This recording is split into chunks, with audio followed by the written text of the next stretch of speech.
Homeland Access Shield est une des fonctions majeures de WShield. Cette interface va permettre de faire un contrôle du flux TCP, c'est-à-dire du trafic Internet entrant et sortant, selon des critères d'autorisation. Ce qui n'est pas autorisé est interdit. Il y a une grosse problématique à ce type de stratégie. Il ne faut pas interdire ce qui sert, il ne faut pas limiter ce qui est nécessaire. Il y a là plusieurs types de vues. Celui de l'administrateur qui s'occupe d'un serveur. Le flux Internet vient de l'extérieur. On appelle le serveur pour avoir un service. Il y a l'administrateur qui veut protéger un poste de travail. Là, le flux va vers l'extérieur. On va vers Internet, on sort de la machine pour aller vers l'extérieur. Il y a aussi la vue de celui qui a son ordinateur et qui veut le protéger. Nous allons avoir affaire à ce qu'on appelle les géants du web, les monstres de l'Internet, ceux qui ont pris possession de ce mode de communication et qui en détiennent les clés. Il faut faire des choix. Nous avons Microsoft, on est sous Windows, on coche. Nous rapatrions sur la machine un ensemble d'informations qui concernent Microsoft. Amazon, Akamai, Cloudflare, Edgecast, Sky3, Google sont des Content Delivery Network. Google est à part parce qu'il fait d'autres choses que de délivrer du contenu. C'est-à-dire que si vous êtes à Paris, vous n'allez pas à chaque fois traverser l'Atlantique pour aller chercher des informations qui se trouvent à Los Angeles. Donc, Amazon, Akamai,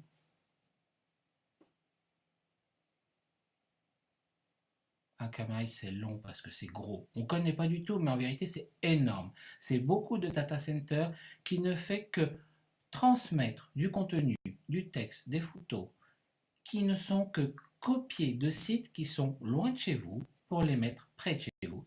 Cloudflare, Edgecast, Sky3 et bien sûr Google. Alors si vous faites Google, vous avez accès à Google, mais vous avez aussi accès à YouTube et à toute la sphère Google. Si vous le décochez, vous oubliez Google, YouTube et compagnie. Si vous êtes sur une machine où vous voulez interdire l'accès à YouTube et compagnie, vous décochez. Ah oui, mais alors pour faire des recherches, vous avez d'autres moteurs de recherche, dont un, QWant, qui est mis en avant parce que c'est un moteur de recherche français qui est très intéressant. Vous avez un poste d'entreprise qui est utilisé par des gens. Vous ne voulez pas qu'ils aillent sur Facebook pour eux? Eh bien, vous ne cochez pas. Twitter, Instagram, Pinterest, LinkedIn. Vous n'avez pas envie qu'ils aillent sur ces sites-là. Si vous ne cochez pas, ils ne pourront pas y aller. Par contre, si vous allez sur Facebook, Twitter, Instagram, Pinterest, LinkedIn et d'autres, eh bien là, en ayant coché tout ça, vous avez une ouverture sur Internet qui tient compte de la présence de ces géants du web. On pourra, en tant qu'administrateur système ou autre, autoriser des adresses IP qui ouvrent d'autres portes.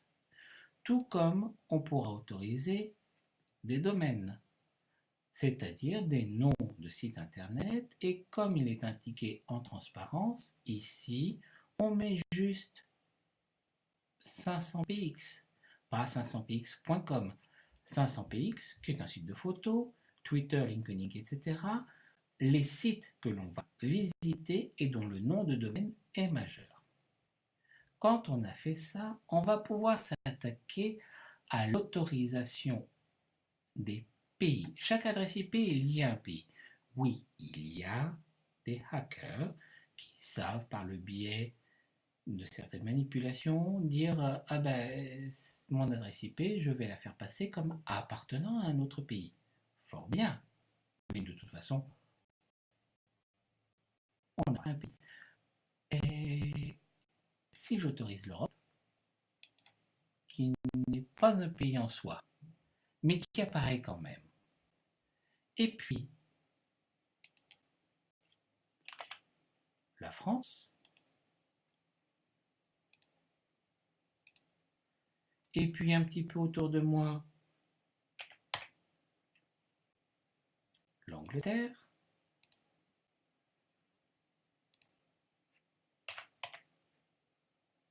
la Belgique, etc.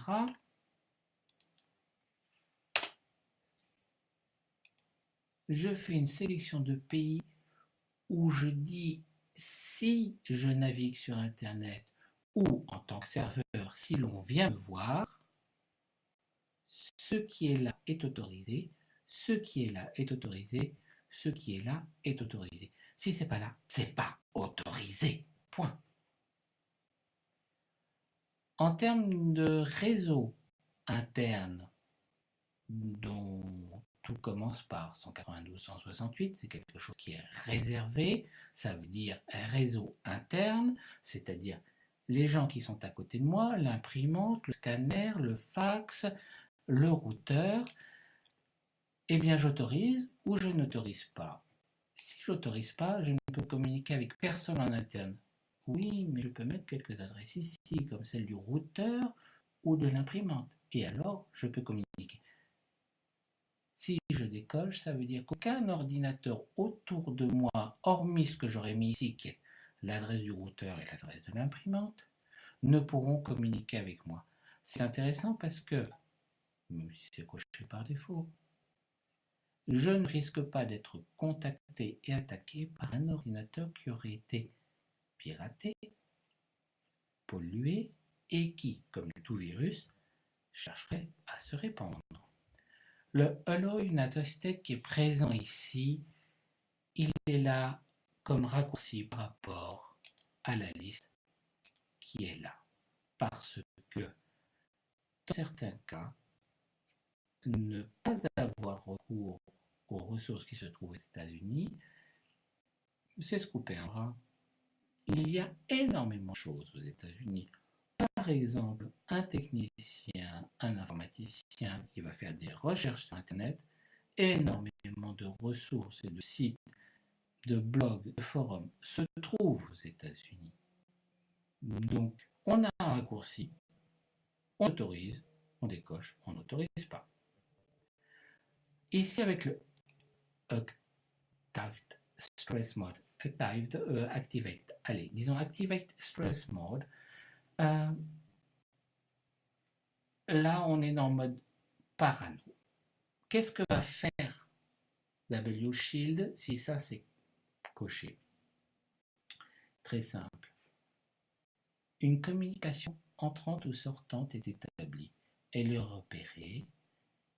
On va commencer par couper la communication, interdire la communication, puis vérifier si cela appartient à ce qui est autorisé. Dans ce cas, on libère, on accepte, ou à ce qui n'est pas autorisé, et dans ce cas-là, on conserve l'interdiction d'accès.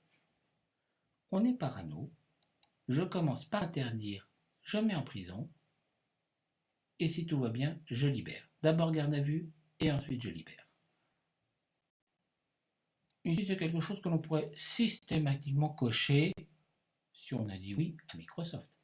C'est de bloquer la télémétrie, c'est-à-dire ce que l'ordinateur va en permanence communiquer à Microsoft. Tout ce que vous faites, tout ce qui est fait sur l'ordinateur, qu'il soit serveur ou poste de travail, il y a des informations en permanence qui sortent et qui vont vers Microsoft, qui engrange toute cette information pour le traiter.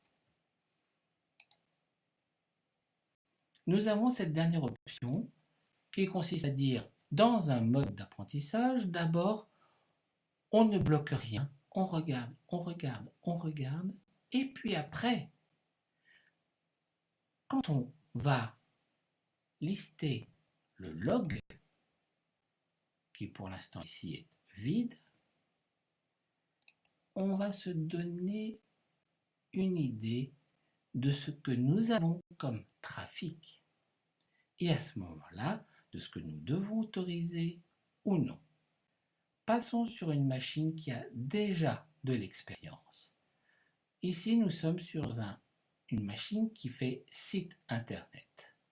Nous avons Microsoft qui est autorisé pour pouvoir avoir les mises à jour de Microsoft et nous avons Google qui est autorisé pour avoir les mises à jour des indexations de Google. Et puis comme nous avons du WordPress, nous avons autorisé WordPress et les thèmes que nous utilisons sur cette machine. Notre clientèle correspond à certains pays que nous avons définis. Nous avons de l'Afrique francophone, nous avons quelques pays anglo-saxons, nous avons la France et la Belgique, nous avons l'Angleterre, la Suisse, mais nous avons limité l'accès à nos sites internet se trouvant sur cette machine à un pôle de pays. Ça n'est pas ouvert à la planète entière. Ensuite, ici, nous avons dit que la télémétrie de Microsoft ne nous intéresse pas. Qu'est-ce qui se passe si on regarde le log des communications?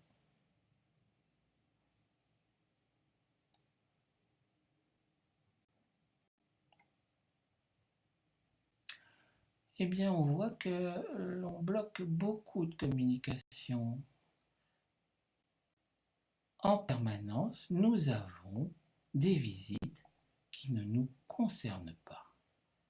Tout ceci sont des requêtes qui viennent de gens dont nous n'avons aucun intérêt. Nous nous moquons de la République tchèque, de l'Indonésie, de la Hollande, des États-Unis, de l'Indonésie, de l'Italie. Nous n'avons rien à leur vendre. Pourquoi viennent-ils chez nous? Rien à faire, ça bloque. Dans le cadre d'un Windows 10, on pourrait se dire, oui, mais alors, d'accord, à quoi ça sert? Ça sert à bloquer les connexions qui sortent. Vous êtes sur un site internet, il vous propose différents liens vers l'extérieur. Vous cliquez et vous pensez naviguer en France ou sur quelque chose de sécurisé, et puis le lien, il vous emmène à l'autre bout du monde, dans un endroit que vous n'avez jamais imaginé. WShield va vous bloquer. Vous ne retrouverez pas sur un site en Ukraine, en Chine, au Japon ou autre, alors que cela ne fait pas partie du périmètre que vous avez défini et autorisé. Quand vous aurez fait votre expérience au niveau de Dump Block Connections et Display Online Network Log, eh bien vous commencerez à vous dire je vais bloquer ça, ça ne m'intéresse pas, je ne veux pas ça. Si vous êtes sur une machine sur laquelle vous avez installé WShield en vous disant je ne veux pas que les personnes qui utilisent cette machine aillent sur Facebook, Twitter et compagnie parce que le social networks, c'est pas du tout le propos de cette machine, mais j'ai besoin que les personnes qui aillent sur ce site, sur cette machine, aillent sur des sites qui sont listés ici, plus les Content Delivery Network qui sont extrêmement sollicités parce qu'ils contiennent le contenu de différents sites et ça de manière mondiale, eh bien vous aurez une expérience qui va vous permettre de protéger efficacement votre machine. Nous avons fait le tour, on applique. À chaque fois qu'on aura fait des modifications, on aura ce message demandant est-ce que vous voulez réinitialiser tout ce qui a été engrangé comme information. Ici, on est au départ non. Et on active. À partir de maintenant, tout ce qui ne correspond pas à ces règles, c'est bloqué. À partir du moment où je suis bloqué et je veux passer, reset, all Amlan Firewalls, et je repars à zéro et j'ajuste et arrive un moment où j'ai quelque chose qui est bien ajusté et je suis bien protégé. Je ne vais plus là où je ne veux plus aller. Ça, c'est très important dans W Shield.